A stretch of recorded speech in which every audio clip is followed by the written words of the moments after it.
बिस्मिल्लाहिर्रहमानिर्रहीम। अस्सलाम वालेकुम। मैं हूं गुलफाम चौधरी। आप देख रहे हैं मेरा फेसबुक पेज और यूट्यूब चैनल।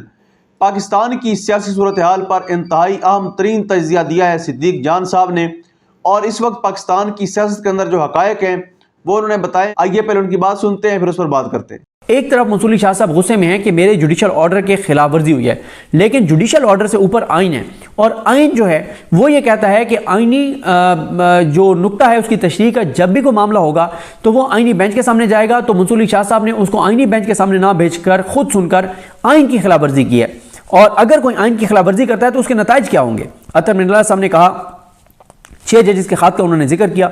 उन्होंने कहा कि अगर इस्लामाबाद हाई कोर्ट के 6 जजेस के खत के केस को मंतकी अंजाम तक पहुंचाया जाता तो अदलिया की आज ये हालत ना होती जो अब है। वो एक क्लासिक केस था, उसको सुना जाना चाहिए था। उन जजेस ने जो लिख के भेजा और वो जिक्र कर रहे थे मोहसिन अख्तर कैनी साहब, बाबर सत्तार साहब, इजाज इसा खान साहब और तारिक महमूद जहांगीरी साहब और बाबर मोहम्मद ताहिर साहब, समन रिफत इम्तियाज साहिबा, इनके उस खत की बात कर रहे थे जिसके हवाले से या उन्होंने मोहसिन अख्तर कैनी साहब ने एक स्पीच भी किया, उस पर बाद में बात करेंगे। उसके बाद मोहम्मद अली मजहर उन्होंने मंदोखेल साहब ने कहा कि मंसूरी शाह ने ख़त लिखकर कहा कि हमारा मफादात का टकराव है। मैं अपनी वजाहत देना चाहता हूँ, क्योंकि मंसूरी शाह साहब ने ख़त लिखकर ये इस 6 रुकनी बेंच पे कहा था कि इसमें उनको जमाल खान मंदोखेल साहब को और मोहम्मद अली मजहर साहब को नहीं होना चाहिए, क्योंकि उन्हीं के कमेटी के फैसलों के हवाले से जो है वो हम सुन रहे हैं केस और हमने उसके ऊपर ऑर्डर किए हुए हैं और उन्हीं को आप बिठा रहे हैं इस इंटर कोर्ट अपील में।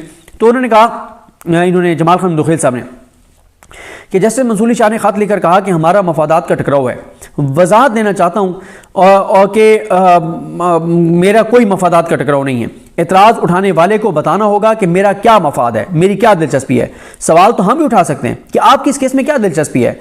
हमें आइनी बेंच में आकर कोई फ़ायदा नहीं मिला। मोहम्मद अली मजहर साहब ने कहा कि जब उनको पता था कि ICA फाइल हो चुकी है और 27 को मेन केस भी मुकर्रर है, तो फिर उन्होंने ये फैसला क्यों सुनाया। उन्होंने कहा कि जब उनको पता था कि ये केस आइनी बेंच के पास 27 के लिए मुकर्रर है और इंटर कोर्ट अपील का भी उनको पता था कि 27 को 1 बजे इंटर कोर्ट अपील भी है और 9:30 बजे कस्टम एक्ट वाला केस था 26वीं आइनी तरमीम के साथ और 1 बजे इधर इंटर कोर्ट अपील थी।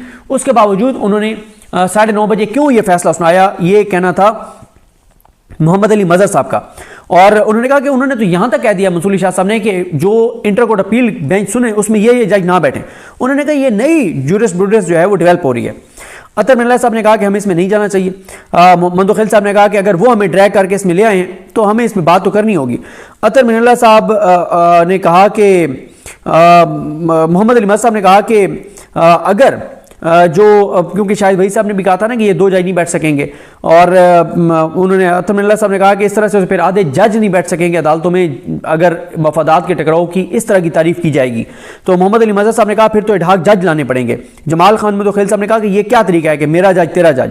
हमें कहा जाता है कि हम 26वीं आइनी तरमीम के बेनिफिशरी हैं। हम कैसे बेनिफिशरी हैं? हम तो 11:30 के बाद भी बैठ के केसेस सुनते हैं, और एक ऐसे वक्त में जब तमाम जो बेंचेस हैं वो उठ के चले जाते हैं तो हम फिर भी बैठ के और केसेस जो है वो सुन रहे होते हैं। हम 11 बजे तक आइनी बेंच में बैठ के काम करते हैं और 11:30 के बाद हम रेगुलर बेंच में बैठ के 10-10 केसेस जो हैं वो सुनते हैं।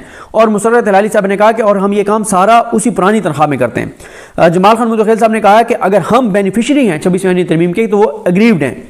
केसेस फिर दोनों ही नहीं चला सकते, तो क्या फिर हम केसेस पड़ोसी मुल्क को भेजेंगे या आलमी अदालत इंसाफ को भेजेंगे? तो मुसर्रत हिलाली साहब ने कहा कि अफगानिस्तान में फिर भेजने पड़ेंगे।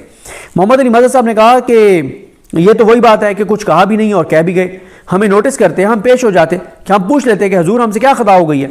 मंदोखेल साहब ने कहा कि कोई वकील यहाँ पे अगर खड़े होकर बता दे कि हमारा क्या मफादात का टकराव है, क्योंकि मंसूरी शाह साहब ने कहा कि इनका कन्फ्लिक्ट ऑफ इंटरेस्ट है। जमाल खान मंदोखेल साहब ने कहा कि हमारा मफाद आइन का तहफ़्फ़ुज़ है। जस्टिस रिटायर्ड शाहिद जमील साहब आए, उन्होंने कहा कि ये सूरत हाल देखकर मेरा दिल खून के आंसू रो रहा है और इस सब की वजह 26वीं आइनी तरमीम है, इसीलिए 26वीं आइनी तरमीम को फुल कोर्ट के सामने सुना जाना चाहिए, और वरना ये मसाइल रहेंगे। उस बेंच के सामने नेकनियती के साथ ये सवालात उठाए गए थे जो 191A के हवाले से हैं। मोहम्मद अली मजहर साहब ने कहा कि नज़र अब्बास जो एडिशनल इंचार्ज जुडिशल हैं उनको तो क्लीन चिट दे दी गई, लेकिन जजेस को पकड़ लिया गया। अतर मिनल्ला साहब ने कहा कि इसमें फुल कोर्ट बनाने की जरूरत नहीं थी, वो बेंच प्रोसीड करता। हमने माजी से कुछ नहीं सीखा। एक आज सुबह पढ़ा था अखबार में एक लीडर का बयान लगा हुआ था कि मुल्क में जमहूरियत नहीं है। बदकिस्मती से सब जमहूरियत की बातें तो करते हैं, लेकिन जब मौका मिलता है तो कोई नहीं खड़ा होता اس کے بعد جمال خان مدخل صاحب نے کہا کہ میں اس علاقے سے ہوں جہاں لوگوں کو دوسروں کو احترام دیا جاتا ہے، ہم بھی سب کو احترام دیتے ہیں لیکن ہمیں بھی پھر احترام دیا جائے۔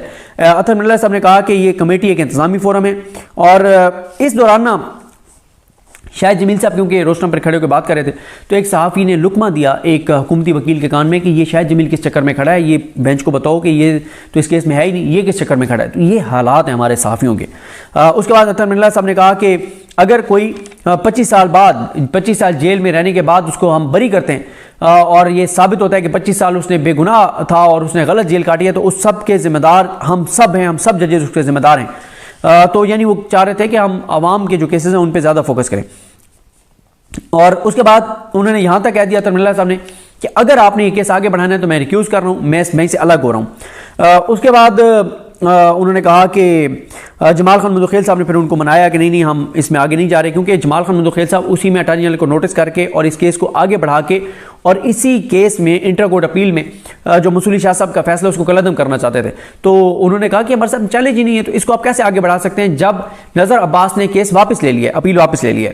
اس کے بعد انہوں نے جمال خان مدخیل صاحب نے کہا کہ باقیوں کا تو پتہ نہیں لیکن میں اس فیصلے کو ضرور چیلنج کروں گا، اگر کوئی ہمیں بینیفٹ مل رہا ہے تو بتائیں، میرے نام کہیں ایسا تو نہیں۔ لیٹر نوٹ پہ انہوں نے کہا کہ یہ جو کہا جاتا ہے کہ ہم بینیفیشری ہیں، اگر ہمیں کوئی بینیفٹ مل رہا ہے تو بتائیں، اور انہوں نے کہا کہ اگر کہیں میرے نام پہ کوئی اور فائدہ لے رہا ہے تو بتائیں کہ کون میرے نام پہ فائدہ لے رہا ہے۔ یہ انہوں نے لیٹر نوٹ پہ کہا کہ کہیں میرے نام پہ کوئی اور تو فائدہ نہیں اٹھا رہا، اگر فائدہ کو اٹھا رہا ہے تو بتائیں ہمیں کیا فائدہ ہو رہا ہے۔ شاید وحید صاحب نے کہا کہ بادی نظر میں مفادات کے ٹکراؤ کا یہاں معاملہ نہیں ہے، جو منصوری شاہ صاحب وغیرہ نے بات کی۔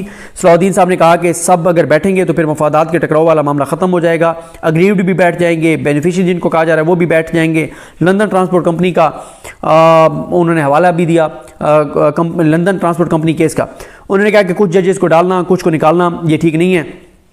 مندوخیل صاحب نے کہا کہ منصوری شاہ صاحب بھی کمیٹی کا حصہ ہیں، وہ اس حصہ تھے اس کمیٹی کا جس سے پھر یہ کیس گیا بینچ کو۔ یہ نہیں ہو سکتا کہ ایک چیز آپ کے لیے تو ہو لیکن میرے لیے نہ ہو۔ محمد علی مد صاحب نے کہا کہ پہلے کہ آپ کیس لگائیں، پھر آپ ریمارکس دیں، پھر فیصلہ دیں، پھر خط لکھیں، اب تو ججز بھی جو ہے وہ ہم خیال بینچز بنا رہے ہیں۔ جمال مندوخیل صاحب نے وہاں پہ واقعہ سنایا، انہوں نے کہا کہ یہ ویسے ہوا کہ ایک شخص جو ہے وہ گیا کہیں میلے میں اور اس کی جو چادر تھی وہاں چوری ہو گئی، تو جب وہ واپس آ رہا تھا تو کسی نے کہا تھا کہ یہ کیا میلے میں کیا تھا، اس نے کہا یہ میلہ صرف میری چادر چوری کرنے کے لیے سجایا گیا تھا۔